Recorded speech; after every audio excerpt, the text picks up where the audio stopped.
Hey guys, welcome back to my channel. I'm Ailey if you're new. Today's video is going to be something a little more serious. Okay, so the reason that I am making this video is because in the past 6 to 8 months, I actually found out that I have always suffered from something called lipedema. Lipedema is basically a accumulation of fat in specific areas of your body, and lipedema fat or lipofat or lipofat, lots of people call it different things, you cannot lose with diet and exercise. It generally will grab you around about your hips, your thighs and your bum area. I, as a teenager, always had a big bum. It was a running joke. I had reasonably chunky thighs, but I always put it down to genetics and being a Highland dancer. So I had big muscles in my legs. But as I got older, went through puberty and things like that, it never ever went away. Even when I got very, very physically fit, I was very skinny from the waist up. I'll see if I can find photos. But I always had bigger thighs. Now my thighs were in check then. They weren't overly big. They were just bigger in proportion to me. So it's all about proportions. And that's why, and I never knew. And hormones and puberty, things like that, that can all have an effect. So pregnancy, puberty, menopause, things like that, that can all take a massive effect. So can taking the pill and have other hormonal contraceptives and things like that, but that's like a whole other ballgame. So your symptoms are, or your symptoms to look out for are heavier waist down. You don't have to be, but you know, like if you're heavy all over, you will still see a massive difference in your legs. Your legs will be overriding. They might be swollen, they will bruise easily, they can, not painful to touch, but painful to prod, if that makes any sense. So like if you were to take your finger and you're to prod a kind of fatty bit on your leg, it will hurt. And it'll hurt more than like if you do it to like your arm or your chest or something like that, like it hurts. You're at risk for other things. So you can be at risk for putting on weight overall and not being able to lose it, because it affects your joints, it affects your lymphatic system.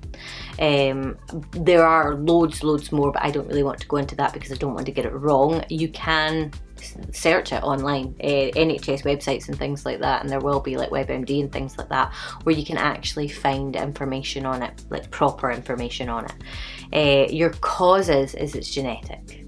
So odds are if you have it, your children might get it, usually females. I'm pretty sure it's almost exclusively females actually. And your mum might have it or your gran might have it. So siblings as well. The only reason that I found out I had it was because my mum has it. You know, if you're ticking all the boxes, generally I'm pretty sure it's got a connection with hypermobility as well. So if you're bendy, makes any sense, you might, you know, that's another thing to tick off the box sort of thing. But that's as far as you need to go. That's pretty much all that they look for. So like if all of these are ringing true to you, you don't have to go in with an arsenal of information, but you've got enough that you might as well go and check. You might as well have a professional look at you and tell you yes or no, which is what I did. I can't speak for other places because obviously I live in Scotland. Generally it'll be about the same in sort of England, UK area, but if you're in a different country, this might not apply to you. To get a diagnosis, you need to be referred by your GP to the lymphedema clinic. The lymphedema clinic will have a specialist that knows about lipedema and knows about lymphedema, because I went to my doctor and they had no idea what I was talking about. Absolutely none. And they referred me to endocrinology. Wrong place. Waste of time. Wasted a month waiting for the appointment and a whole appointment that somebody else probably could have had. When you're diagnosed, there are certain things that can be done. I am not the bearer of all bad news, but if you live in the UK, you're not going to get an awful lot of help, to be perfectly honest. The kind of very first thing that they tell you to do is diet and exercise. So not diet, don't worry. but what's it called? A low inflammation diet. So keto's one, but basically it's just eat healthy, eat things that are good for you, which I know that sounds like a diet, but it's not. It's more eat like whole foods and things like that. So you are actually eating, you're not eating fast food, you're not limiting your calories by any means, but you're just eating foods that do not cause inflammation. So like white bread and things like that, they're processed foods, they cause inflammation in your body, and you want to limit that. And I've heard that people have had amazing results. The next best thing to do is compression. That is what and if you are thinking, oh my god, this is what I have, I've got the money, I'm going to run out and I'm going to get liposuction, you have to be wearing compression for 6 months before they will even consider you for liposuction. So I would start now. Put up on the screen the different stages and what it looks like, just to kind of give you an idea. Obviously that's not me, I've pulled it off the internet, but that is the stages. Now they're not quite as cut and dry as that, obviously, but you know, it's just sort of an example.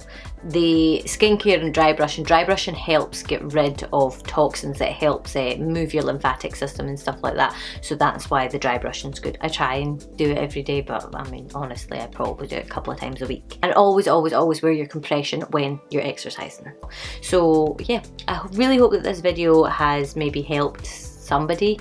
I would have loved to have stumbled across a video like this years ago, so that I knew and could have started tackling this way back then, because the sooner you start, the better.